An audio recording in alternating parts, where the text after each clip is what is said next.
think about the very last time you started a new job, or maybe you took a lab class and you had to sit through one of those mandatory workplace safety orientations. Oh, yeah. The classic Right. fluorescent lights, the hard plastic chairs. Exactly. And, an instructor pointing vaguely at a fire extinguisher while reading from this terribly dry binder. Right. You know the information matters, obviously, but your eyes just glaze over almost instantly. But, what if we could ditch the binder entirely? That is the dream. Right. Imagine you're just walking through the actual physical space at your own pace, and digital warning signs are kind of floating right in front of the dangerous machinery. Teaching you as you explore. Yes, exactly. So, welcome to another deep dive. Today, we are exploring the absolute frontier of learning with you. We're asking this really big question, which is, can we replace tedious, face-to-face workplace safety training with self-guided, smartphone-based augmented reality? And to figure out if this whole sci-fi concept actually holds up in the real world, we're unpacking a fascinating 2025 academic paper from the journal Digital.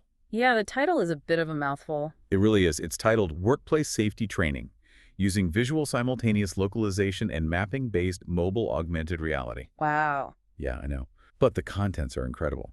We're going to look at their actual prototype app, the hard study data, and, well, the qualitative interviews with the participants who actually tried it out. And we really need to anchor this in reality before we get too deep into the tech.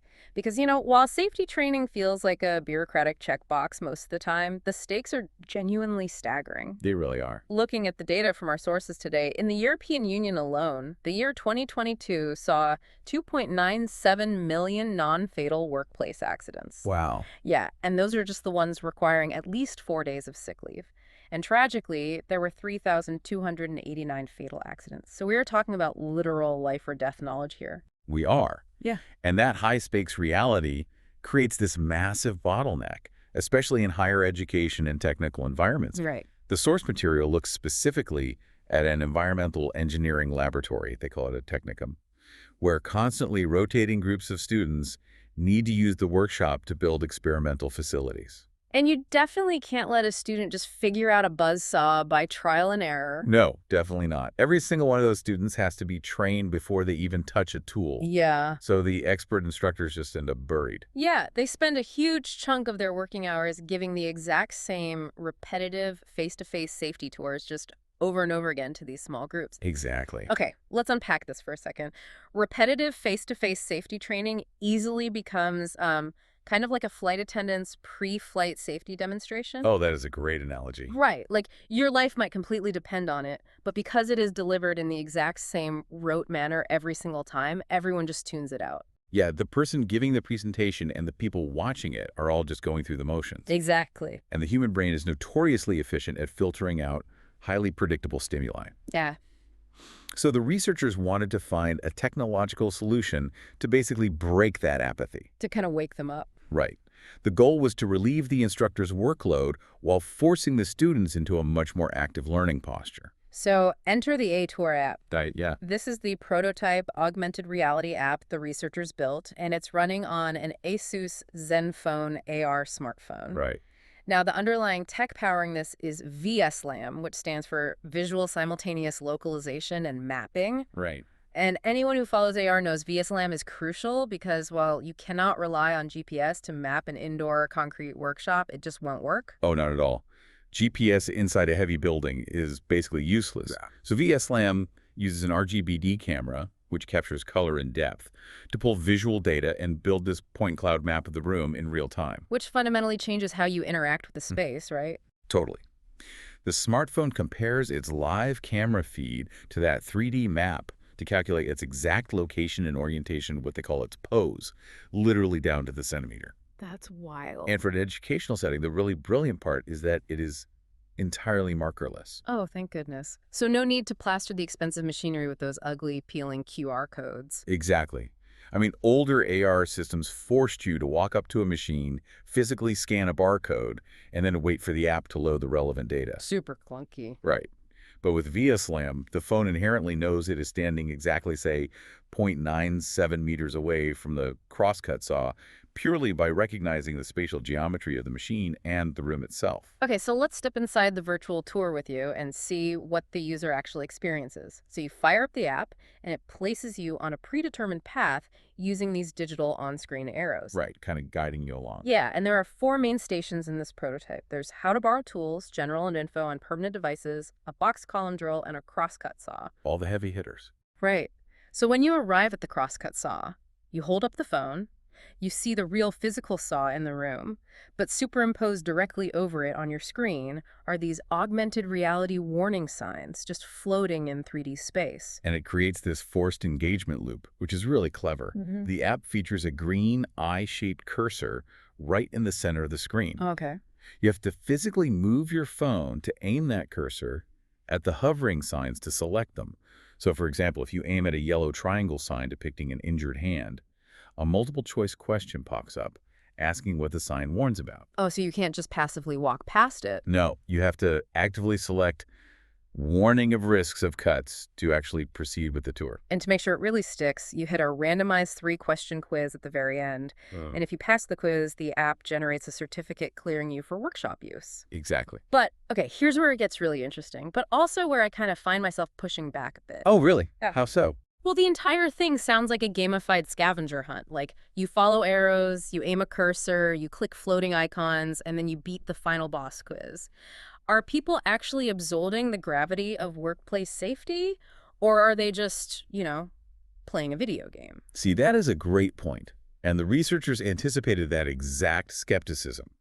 To quantify whether actual learning was taking place, they leaned on cognitive load theory. Right, okay. They measured 3 distinct types of mental effort on a scale from 1 to 7. Right, I remember looking at those metrics. The intrinsic load, which measures the raw, inherent complexity of the safety concepts themselves, scored a super low 1.8. Which totally makes sense. And you don't cut your hand off isn't exactly quantum physics. You're right. It's pretty straightforward. And then the extraneous load, which measures how much the app's interface distracted the user, also scored really low at a 2.1. Also good. But the third metric, the germane load, that is where the story actually happens.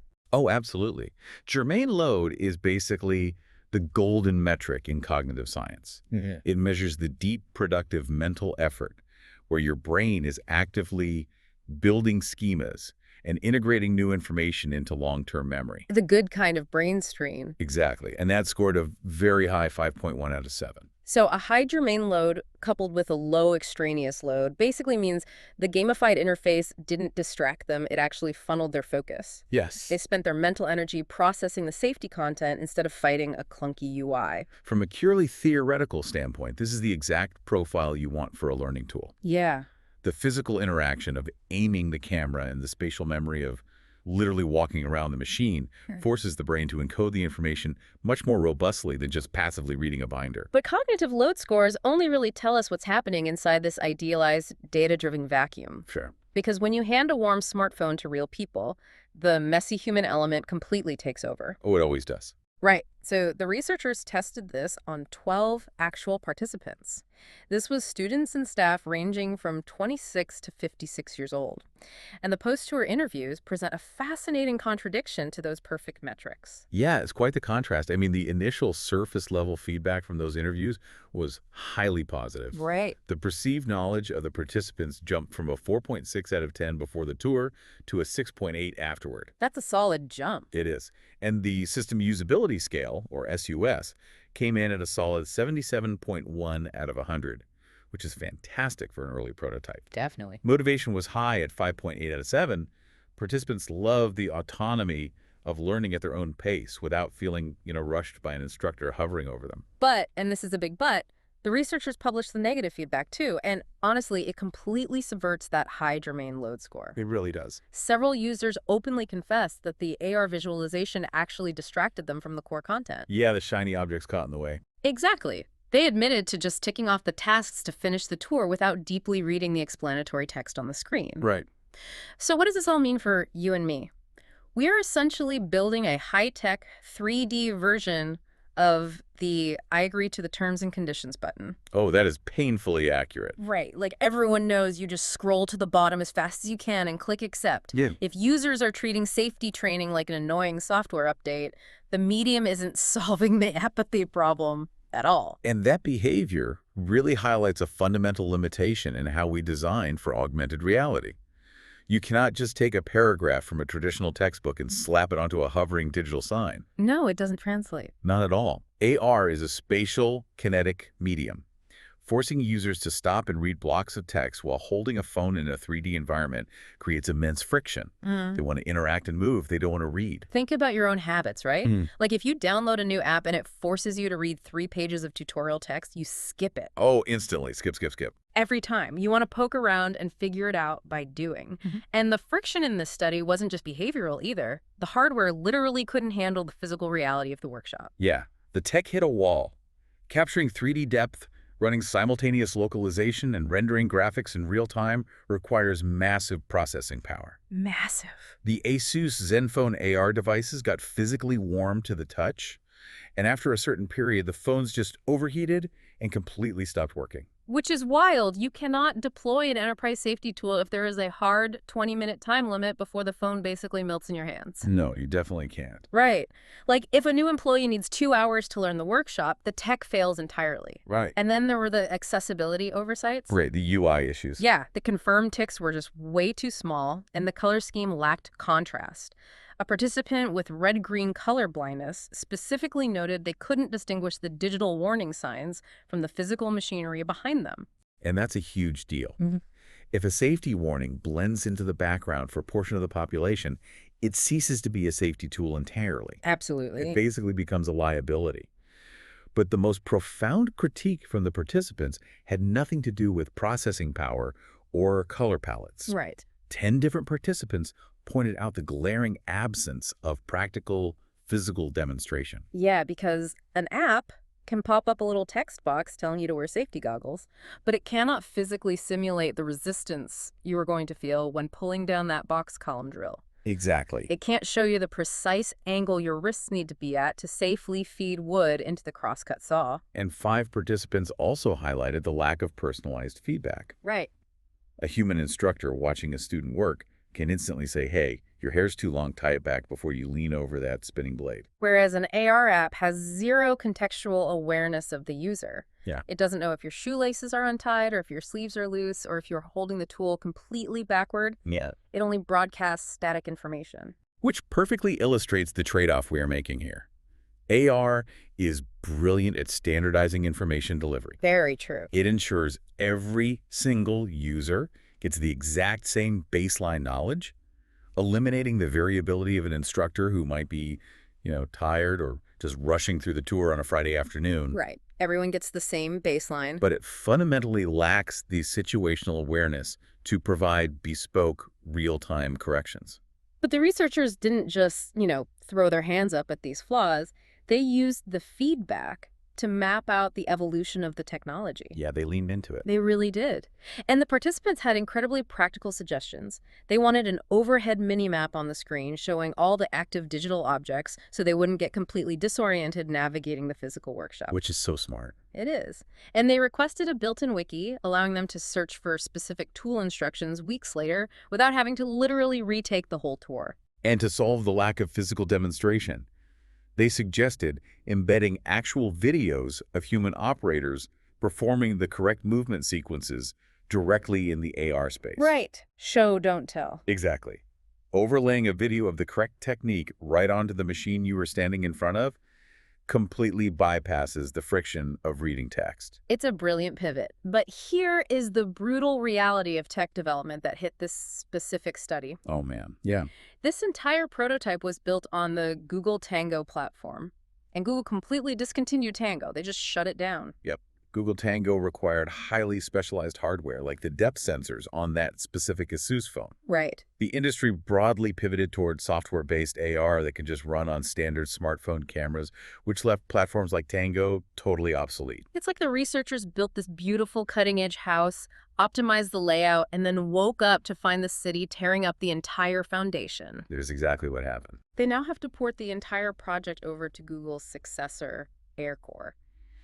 So, does a platform shutdown render this entire feasibility study moot? Well, no. The underlying foundation definitely shifted, but the proof of concept is entirely validated. Okay, that's good. The goal was never to commercialize the ATOR app itself, The goal was to prove that markerless, self-guided indoor AR safety training could function and facilitate high germane cognitive load.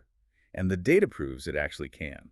Right. I mean, the tracking worked, the perceived knowledge increased, and the user successfully engaged with the spatial environment. Exactly. The user experience lessons extracted here, like the danger of text-heavy signs, the absolute necessity for high-contrast inclusive design, and the demand for embedded video demonstrations, all of those are platform agnostic. They apply everywhere. Right. The next generation of developers utilizing AirCore will just use these exact insights to build lighter, fatter, and much more effective applications. So AR clearly has this disruptive potential to democratize learning. It can save thousands of hours of specialized instructor time and really standardize vital protocols. Developers simply have to respect the medium. Yeah. They must design interfaces that counteract our human instinct to just speedrun digital content.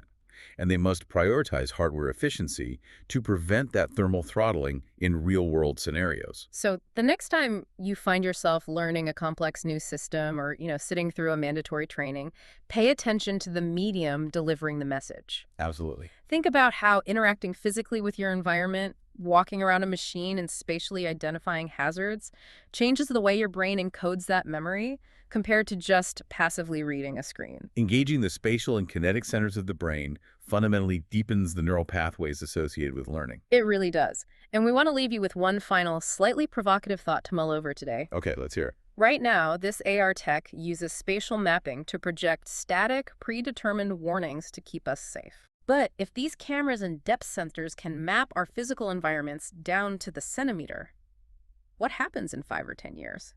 What happens when these systems evolve from static broadcasters to real-time monitors? Oh, wow. Imagine standing in that technicum, reaching your hand just a little too close to the crosscut saw, and the AR system instantly predicts the trajectory of your arm. That's terrifying but amazing. Right. It flashes a red warning or even communicates directly with the machine to cut the power before you even make the mistake. Just shuts it down. Exactly. We started this deep dive talking about escaping the boring orientation room, but the ultimate future of safety training might not be a training session at all. It might just be an intelligent environment that proactively refuses to let you get hurt. That represents a staggering paradigm shift, really moving from passive education to active intervention. It's definitely something to think about the next time you reach for a power tool. Thanks for joining us on this deep dive. We'll catch you next time.